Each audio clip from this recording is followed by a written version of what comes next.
తల్లికి వందనానికి సంబంధించి నిధుల జమతో విద్యార్థుల తల్లుల కళ్ళల్లో ఆనందం చూసి వైకాపా అధినేత జగన్ కడుపు మంట మూడింతలు పెరిగిందని విద్యా ఐటీ శాఖల మంత్రి నారా లోకేష్ ధ్వజమెత్తారు. అందుకే తన విషపత్రికలో అసత్య ప్రచారానికి తెరలేపారని ఆదివారం ఎక్స్ వేదికగా దుయ్యబట్టారు. 6 కంటే ఎక్కువ మంది పిల్లలు తల్లులకు అనాథశరణాలయాల్లో ఉంటున్న పిల్లలకు ఇంకా తల్లికి వందన నగదు జమ కాలేదని తెలిపారు. గ్రామ వార్డు సచివాలయ సిబ్బంది ఫీల్డ్ వెరిఫికేషన్ తర్వాత వాళ్ళకి నిధులు విడుదల చేయనున్నట్టు స్పష్టం చేశారు. దొంగ లెక్కలు డబ్బులు కొట్టాడు మీ బ్రాండ్ జగన్ రెడ్డి, మీ పాలనలో జరిగిన అనిశ్చిత అక్రమాలు అందరూ చేస్తానుకుంటేలా మా ప్రజాప్రభుత్వంలో తప్పు చేయనేమో అంటూ లోకేష్ చెప్పుకొచ్చారు.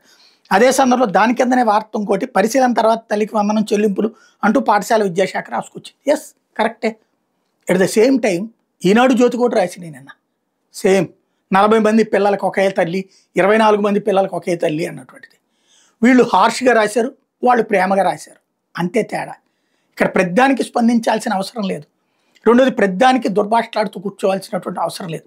బేసిక్ కాన్సెప్ట్ ఏంటి? ఎస్ ఇట్లాంటివి ఉంటాయి, అది పరిష్కరిస్తాం, అది సింపుల్. సమస్యను పరిష్కరిస్తున్నప్పుడు దాన్ని తల్లికి వందనం అద్భుతమైనటువంటి పథకం. ఎందుకంటే ఎంతమంది పిల్లలకు ఉంటే అంతమందిని చదివించాలనుకోవడం.